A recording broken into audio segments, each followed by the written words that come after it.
बिस्मिल्लाहिर्रहमानिर्रहीम। अस्सलामुअलैकुम। लाखों करोड़ों दुरूदो सलाम मोहम्मद मुस्तफ़ा सल्लल्लाहु अलैहि वसल्लम और आले मोहम्मद पर। मैं हूँ उमर दराज गोंदल और आप मेरा यूट्यूब चैनल देख रहे हैं। नाज़रीन, पाकिस्तान तहरीक इंसाफ की हुकूमत को अपने अराकीन की बगावत, हुकूमत जाती दिखाई दे रही है, नहीं जाती दिखाई दे रही, उन चीज़ों से हट के सियासत में इंपॉर्टेंट ये होता है कि आप अपने मुखालिफिन की गलती का भरपूर फ़ायदा उठाएं। आज अपोजिशन की जमातों ने एक ऐसी लूज शॉट खेली है जिस पे इमरान खान ने उनको पकड़ लिया है, और वो है ओआईसी इजलास को रोकने की धमकी।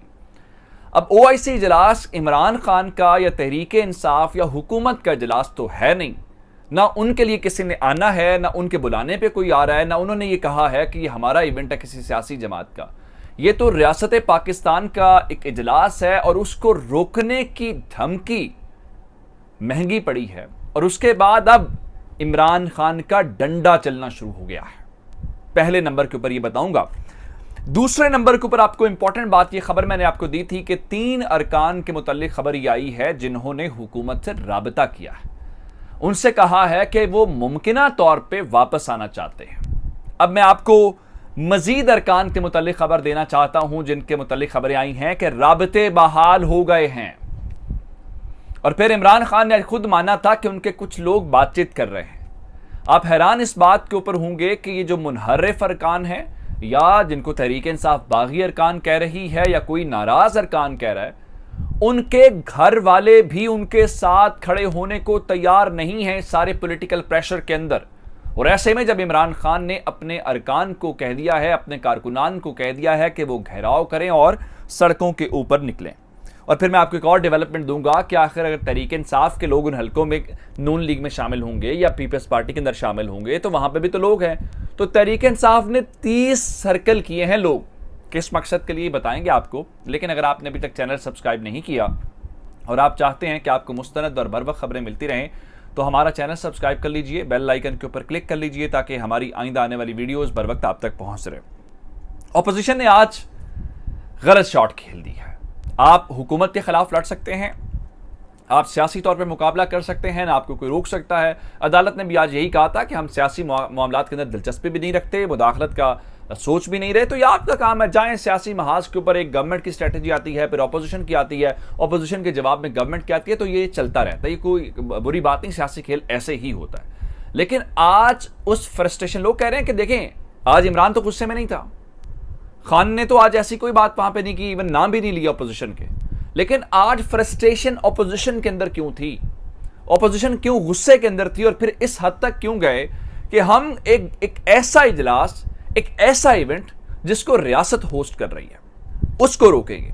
अब ये थी वो गलत शॉट जो आज अपोजिशन ने खेली है। और इसके बाद पाकिस्तान के अंदर OIC, social media, Twitter, YouTube, हर जगह आपके ऊपर ट्रेंड कर रहा है। ट्रेंड इसलिए कर रहा है कि लोग इंतजार कर रहे थे। हमें इंडिया बहुत अरसे से कह रहा था कि हम पाकिस्तान को आइसोलेट करेंगे, हम उससे निकल के अल्हम्दुलिल्लाह 3-4 महीनों के अंदर ये दूसरा इजलास है।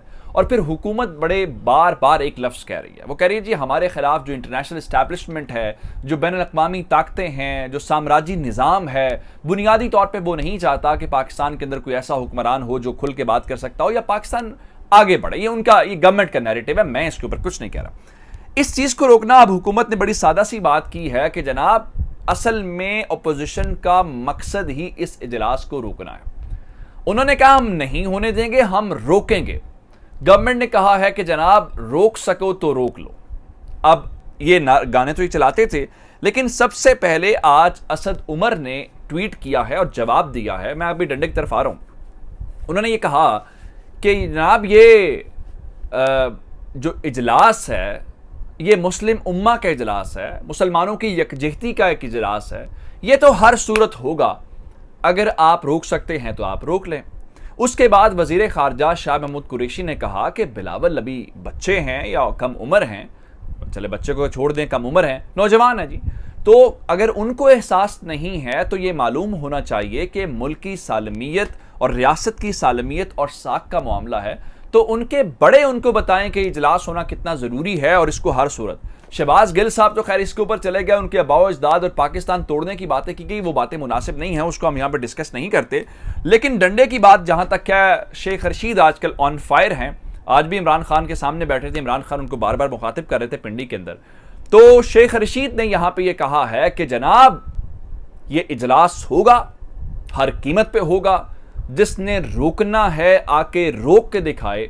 वो थोड़ा सा आगे चले गए, उनका जी रोकने वालों की नस्लें भी याद रखेंगी कि हम इस्लामी ममालिक का, रियासत का ये जो इवेंट है उसको हम किस तरह से रोकते हैं। अब आते हैं दूसरी तरफ। बागी अरकान कल तक बहुत अकड़ भी दिखा रहे थे, लागे रहा था कि हुकूमत जो है अब उनके रहमो करम के ऊपर है और देखे मामला तो बहुत ख़राब हो गए हैं।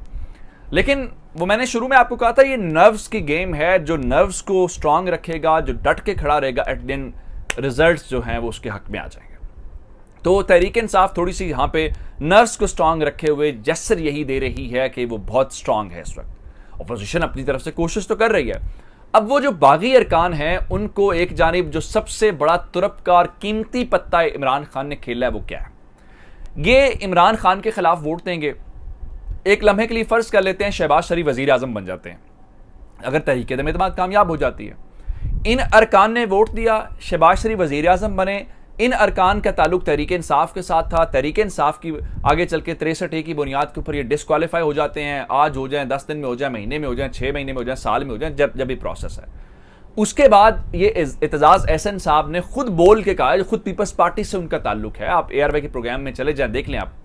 उन्होंने कहा है कि सुप्रीम कोर्ट का डिसीजन मौजूद है जो नाअहली होगी, क्योंकि ये अमीन और सादिक और अमीन नहीं रहे कि आपने वोट किसी और का लिया था तो आपने धोखा दिया। तो आप ताउम्र, ताहयात, फॉर लाइफ टाइम आप डिस्क्वालीफाई हो जाएंगे। अब ये खौफ जो है उनके गले पड़ना शुरू हो गया है। यानी किन नफलों का सवाब है भाई, आप खुद डिस्क्वालीफाई हो जाएं ताउम्र, और आप फायदा किसको दें? पीपल्स पार्टी, नून लीग, JUI को, कि उनके लोग MNA और MP और आगे वजीर और मुशीर और वजीर आजम और सदर बने। एक बात तो हो गई है। दूसरा, इमरान खान ने चूंकि अपने कारकुनों को कह दिया है कि वो सड़कों पे आ जाए और आपका फर्ज है इनसे जवाब लेना।